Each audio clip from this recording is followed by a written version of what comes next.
Chers auditeurs, bonsoir, bienvenue à une nouvelle émission Le Micro du Soir. Aujourd'hui, nous avons le plaisir d'accueillir Mohamed Kettata, directeur régional de l'Agence universitaire de la francophonie, l'AUF, en Europe centrale et orientale depuis septembre 2016.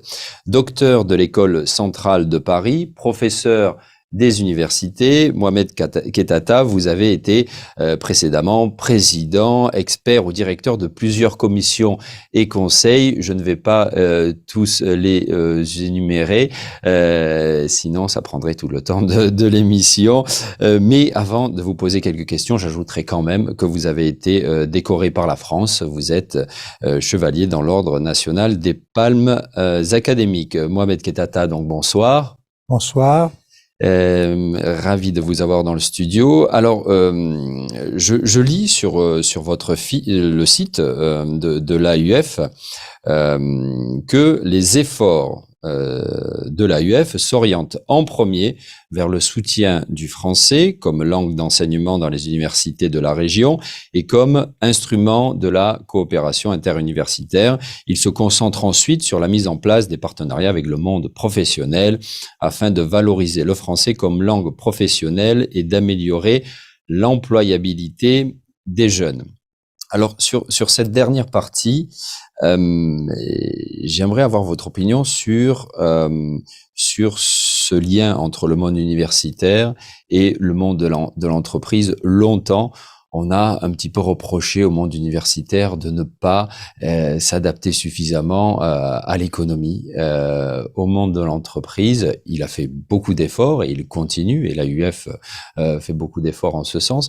D'un autre côté, récemment, on voit comment il y a des associations d'étudiants, je pense, et je le disais la semaine dernière avec notre invité Dorel Paraskiv, professeur à l'AC, que vous connaissez, il y avait par exemple en France, et j'imagine ailleurs aussi, des étudiants qui disent on veut aussi que l'entreprise s'adapte à notre façon de voir le monde, soit plus responsable, etc. Donc, d'un côté, effectivement, le monde universitaire s'adapte au monde de l'entreprise, mais on voit aussi que ce monde de l'entreprise doit s'adapter à je dirais, ces nouvelles motivations et ces jeunes qui ne veulent pas avoir un travail simplement pour gagner de l'argent.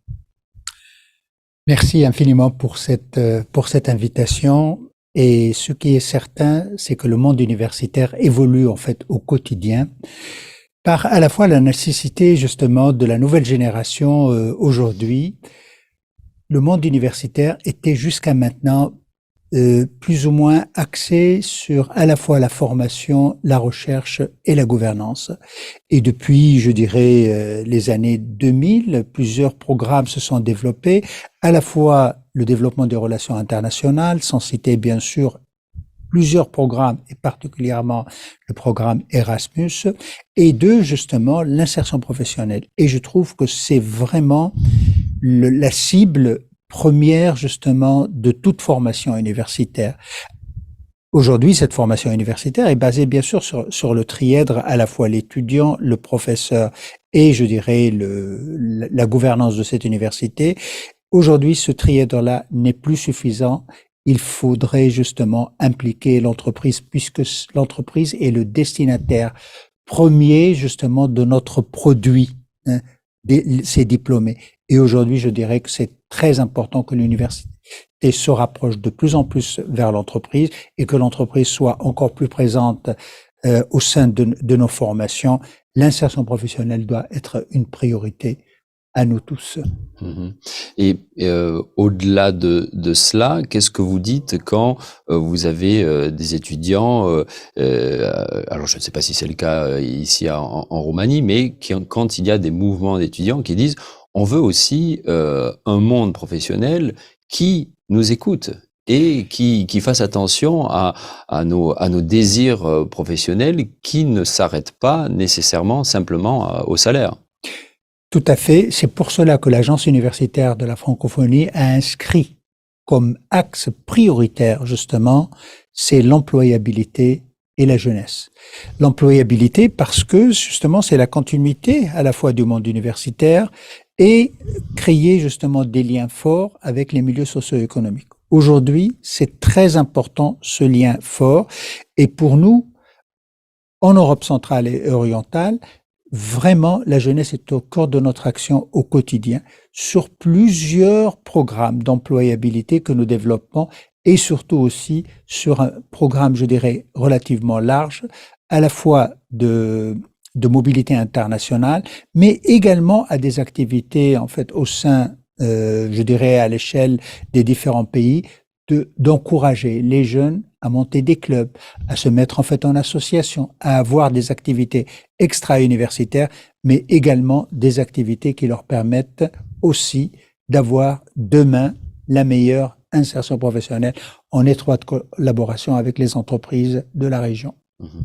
Alors, je le disais dans l'introduction, ça fait maintenant 6 ans que vous êtes à Bucarest, une ville que vous appréciez particulièrement. On en reparlera un petit peu à la fin de cette émission, si vous le permettez. J'ai envie qu'on aille au-delà du sujet principal et qu'on parle un petit peu de l'homme aussi, de qui est Mohamed Kettata. On va y venir.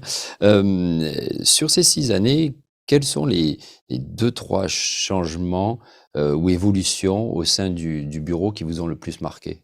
Encore une fois, merci. Je commence vraiment au mois de septembre, ma 7e année, c'est exact ce que vous venez de dire, et que c'est avec un grand plaisir que je le fais justement, cette mission, parce que je considère qu'elle est très importante.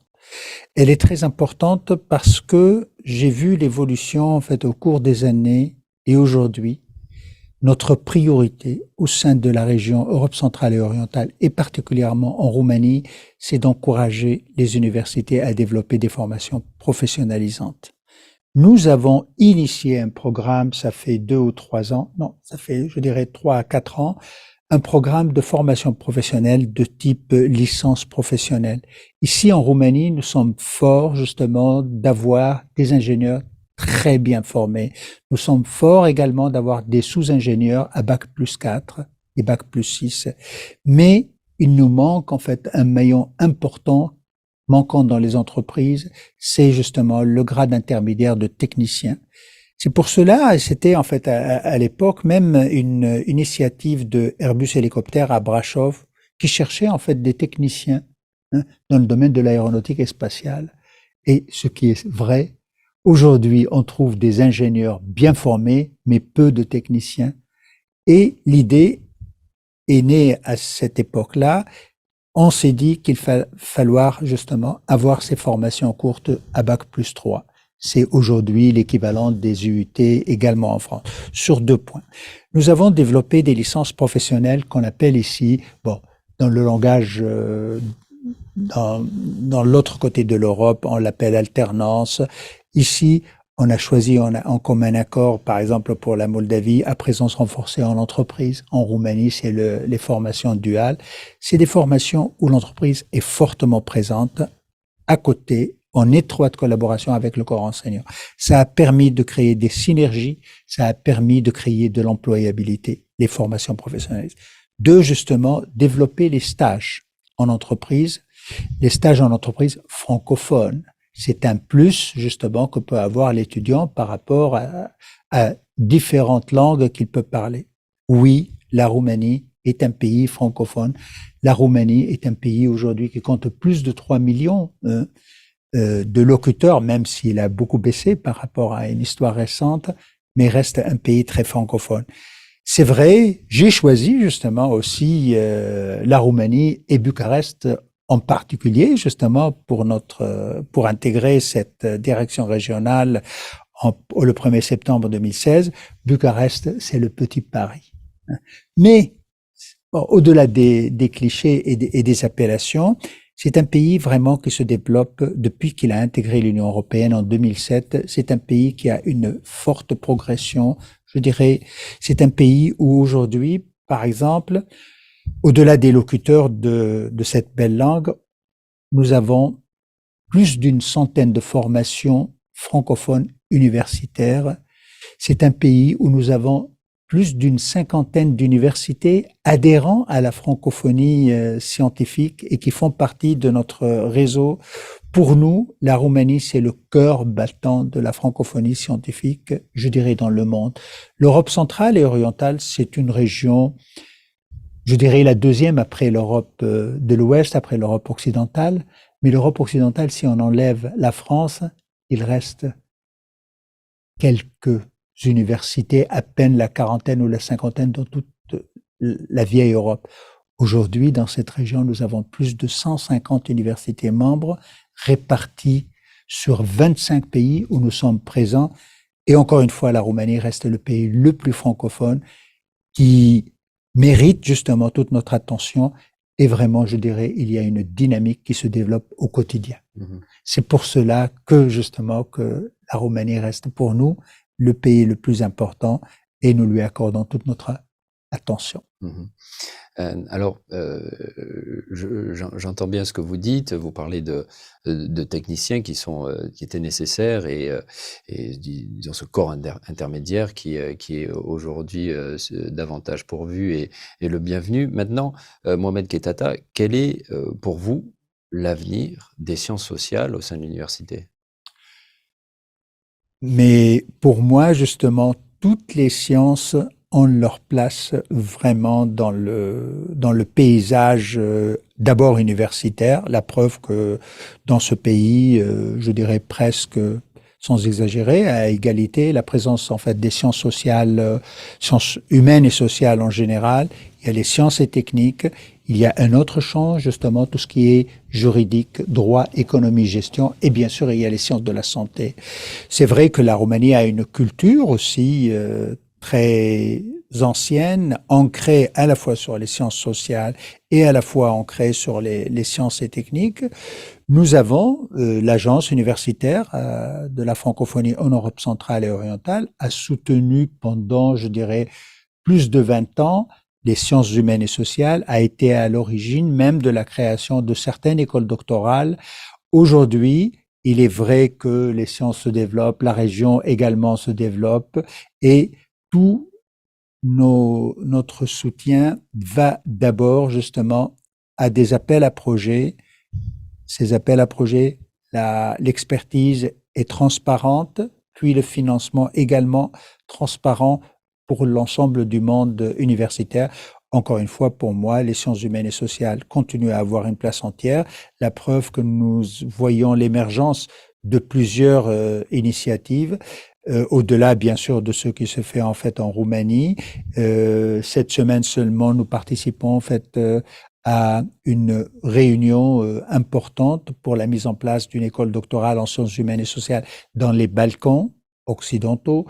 Hier et également, quelques semaines avant, justement, à un observatoire balkanique des sciences humaines et sociales qui était à l'origine prévu justement pour être un observatoire régional au niveau de la Bulgarie. Aujourd'hui, il sera à Galatasaray en Turquie. Je dirais vraiment aujourd'hui, on parle des sciences en général, les sciences soit, je dirais, sciences et techniques, soit humaines et sociales, soit médicales, soit juridiques, économie et gestion. Vraiment, pour nous, les sciences ont entièrement leur place dans notre paysage. Je vous suis dans ce que vous dites. C'est vrai que toutes ces sciences doivent être toujours plus intégrées. On le voit par rapport aux problèmes que nous qui sont face à nous, problèmes environnementaux, sociaux et autres. Elles ne peuvent plus être indépendantes, trop indépendantes les unes des autres. Mohamed Kettata, c'est quoi pour vous la francophonie? La francophonie, bon, d'abord c'est notre quotidien, mais je dirais la francophonie, bon, il y a d'abord la francophonie avec un grand F qui est bien sûr l'Organisation internationale de la francophonie. C'est une instance institutionnelle créée par le sommet des chefs d'État et gouvernement, je dirais. Presque, ils ont fêté les 50 ans en 2020 Et c'est une institution de coopération éducative, économique, culturelle, C'est le premier sociale. partenaire de l'AUF, excusez-moi, je vous coupe. Bien sûr, nous travaillons vraiment en étroite collaboration en fait avec l'OIF et nous avons la chance aussi dans cette région-là d'avoir cette représentation de l'OIF comme la Wallonie de Bruxelles International, comme l'Institut français. Ce sont vraiment des partenaires privilégiés. Donc là, c'est vraiment la francophonie institutionnelle. 88 pays. La Roumanie est un pays important dans cet échiquier-là. La Roumanie a intégré ça fait presque 30 ans. Vous savez très bien que l'année prochaine, nous allons fêter le 30e anniversaire de l'adhésion de la Roumanie dans cette grande francophonie. Et nous avons déjà commencé, en fait, à préparer des projets. Et il y a l'autre francophonie, en fait, je dirais avec la... Excusez-moi, juste une petite aparté. Et la francophonie qui a un bureau important à Bucarest. Absolument, absolument. L'organisation internationale a un bureau relativement important. Vraiment, c'est un partenaire pour nous solide. C'est un partenaire qui développe au quotidien des actions et nous travaillons avec vraiment l'OIF la main dans la main, vraiment sur le terrain. Et bien sûr, il y a l'autre francophonie, je dirais la francophonie de tous les jours, la francophonie scientifique, la francophonie universitaire. Nous avons encore une fois la chance, ce que je disais tout à l'heure, c'est que dans ce pays-là, elle existe et elle existe depuis, je dirais, très très longtemps. Nous essayons en fait au quotidien de développer cette francophonie par l'action et par la présence sur le terrain. Ce qui nous intéresse, c'est vraiment que la jeunesse de ce pays et de cette région-là, encore une fois, puisse avoir demain une place entière. Je dirais même, au-delà des mots, cette francophonie, elle représente aussi des valeurs, je dirais, presque universelles, à la fois de partage, de la connaissance, de partage au quotidien, mais également de solidarité active. Par exemple, nos universités roumaines, pour nous, aujourd'hui, ce sont des universités d'expertise qui jouent ce rôle-là pour d'autres universités, en fait, dans la région. On utilise leur expertise, leur savoir-faire, parce qu'ils ont une certaine longueur d'avance par rapport à d'autres universités et vraiment le font très bien. Et ça confirme parfaitement ce que je disais, la solidarité active qui existe entre nos membres. Alors, je le disais, vous êtes un grand amoureux de Bucarest. Hein, vous êtes, et vous le dites, hein, vous êtes aujourd'hui, c'est votre pied-à-terre, Bucarest. Qu'aimeriez-vous dire aux jeunes étudiants francophones qui nous écoutent et qui ne connaissent pas la ville, pour les inciter peut-être à venir étudier à Oui. Bucarest? Ce qui est certain, c'est que nous jouons, en fait, ça c'est vraiment le soft power, comme on le dit en fait en bon français, c'est-à-dire c'est de la diplomatie douce qui permet justement de plus en plus à attirer des jeunes francophones qui viennent du monde entier, hein, à étudier en fait en Roumanie, sans parler des étudiants français qui le nombre continue à progresser tous les ans. Aujourd'hui, des pays francophones, nous avons une multitude de demandes. C'est pas, bien sûr, nous ne sommes pas concernés directement par leur venue, mais tout simplement, une fois ils sont là, ils créent cette dynamique. Un deuxième point important, la Roumanie, lors de son adhésion, en fait, à la francophonie, et en 2006, la Roumanie a accueilli ici le sommet des chefs d'État et des gouvernements des pays francophones. Et comme geste pour inscrire la francophonie à la fois dans la durée et à la fois dans l'excellence, a choisi justement d'investir. Moi, je l'appelle ça toujours a décidé d'investir dans l'excellence scientifique en offrant, je dirais, un nombre de bourses relativement important, le programme Eugène UNESCO. Ce programme permet à la Roumanie d'accueillir tous les ans une petite centaine, 104 chercheurs du monde entier ont eu l'accord justement de venir passer un séjour scientifique dans les universités roumaines. Ça, pour moi, oui, donc c'est pas seulement Bucarest, hein, c'est les c'est autres villes universitaires. C'est sur toute la Roumanie, bien sûr, Bucarest, parce qu'elle concentre en fait un nombre relativement important d'universités prestigieuses. Et donc, Ça, c'est aussi un geste pour la Roumanie. Moi, je dirais en fait aujourd'hui à nos jeunes qui nous écoutent, vraiment choisir cette langue, c'est choisir un atout supplémentaire justement dans leur cursus universitaire. Parce que aujourd'hui, on considère le standard et le minimum, c'est de maîtriser sa langue maternelle et l'anglais. L'anglais ne fait plus la différence. Ce n'est même pas un choix. Il faut le parler. C'est une obligation. Après, qu'est-ce qui permet d'avoir ce plus-là, à la fois dans une carrière professionnelle, c'est bien sûr de choisir la langue française. Le français, c'est la 5e langue parlée dans le monde. Nous sommes plus de 300 millions de locuteurs à travers le monde et ça continue à progresser. Mais ce choix particulièrement, et particulièrement pour la Roumanie a de la chance d'avoir un tissu économique francophone relativement important. La Chambre de commerce et d'industrie franco-roumaine joue un rôle très important, majeur, majeur, à la fois dans le développement économique, sans parler de sa contribution dans le PIB roumain qui est relativement important, joue également un rôle majeur justement dans le recrutement des jeunes francophones. Aujourd'hui, j'encourage vraiment les jeunes à choisir cette voie-là. Bien sûr, de choisir cette belle langue, bien sûr, si possible, de travailler dans un milieu, dans une entreprise francophone. Et après tout, le monde est suffisamment important pour qu'ils puissent avoir une première insertion professionnelle rapide. Aujourd'hui, apprendre le français, et particulièrement en Roumanie, c'est vraiment avoir un atout pour son avenir. En ce qui concerne le monde préuniversitaire, qui ne vous concerne pas, mais qui vous concerne indirectement, j'entends notamment des spécialistes, psychologues en particulier, qui disent qu'il y a quelques soucis dans l'enseignement en Roumanie, en ce sens que souvent il y a une surcharge de devoirs pour ces jeunes adolescents. Et surtout, vous parliez d'excellence, mais qu'il y a peut-être un accent qui est trop fort, qui est mis sur seulement les bons éléments, et on ne s'occupe pas suffisamment du reste des élèves. Hein. Il y a cette, je dirais, motivation vis-à-vis des Olympiades, etc. Et on ne pense qu'à l'excellence.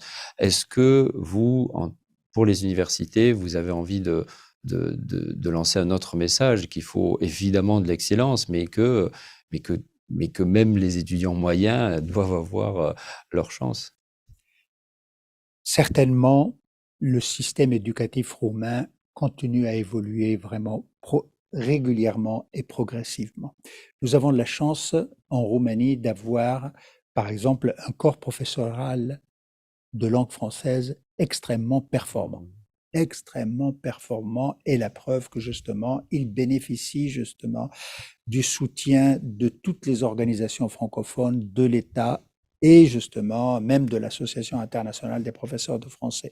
Entre parenthèses, prochainement, la journée internationale des professeurs de français, le 26 novembre, sera fêtée, et tous les ans, nous contribuons en fait à cette fête. La Roumanie également, bien sûr, est un pays européen, bénéficie aujourd'hui, je dirais, d'une solidarité normale de l'Union européenne, particulièrement dans leur plan national de réforme et de résilience. La Roumanie est en train de se développer d'une manière continue et d'une manière importante. Encore une fois, l'enseignement du français continue à évoluer. Peut-être ce n'est plus comme le passé, mais nous continuons à avoir plusieurs lycées bilingues, bien sûr aujourd'hui 2 grands lycées, rien que sur Bucarest, au niveau des lycées francophones. Et cette piste, je dirais, de la francophonie, à la fois au niveau des lycées, nous intéresse. Nous sommes toujours très vigilants. Nous nous intéressons, mais je dirais d'une manière modeste, parce que notre cible première, c'est l'enseignement supérieur. Mais si on veut avoir de bons étudiants demain, il faut bien sûr aller les chercher à la fois au lycée, voire même, je dirais, à l'école primaire. Nous, par exemple, pour le 20 mars et pour le mois de la francophonie, nous essayons d'être présents nous participons en fait à la dynamique initiée par le groupe des ambassadeurs, délégations et institutions francophones, y compris à la visite des lycées. Nous essayons de développer des projets qui lient à la fois les universités avec les lycées. Nous avons mis, par exemple, des stagiaires, hein, des étudiants francophones, par exemple, dans les associations des professeurs de français. À la fois, c'est une contribution de l'AEF et pour que cette dynamique continue en fait à rayonner à la fois avec leur association et à la fois pour nos universités, à permettre à nos étudiants d'avoir des stages. Voilà quelques exemples que nous menons en fait au quotidien et qui ne peuvent que développer, encore une fois, contribuer, pardon, au développement de la francophonie dans ce pays-là. Mohamed Kettata, dernière question. Jusqu'à aujourd'hui, qu'est-ce qui aura donné le plus de sens à votre vie professionnelle? En fait, toute ma vie, je l'ai consacrée. Bon, bien sûr, je suis à ma troisième carrière. En fait, j'ai commencé ma carrière d'abord en fait dans l'industrie, puis pendant 6 années chez un grand groupe français, puis après justement une longue carrière dans l'enseignement supérieur et la recherche, puis maintenant une carrière internationale. Et vraiment, si je dis ça a été toujours d'abord l'engagement dans tout ce que je fais, l'étudiant, le jeune, la jeunesse a été toujours quelque chose de présent, et surtout comment justement les aider à avancer, à les accompagner en fait au quotidien pour justement soit réussir, soit d'avoir un avenir meilleur.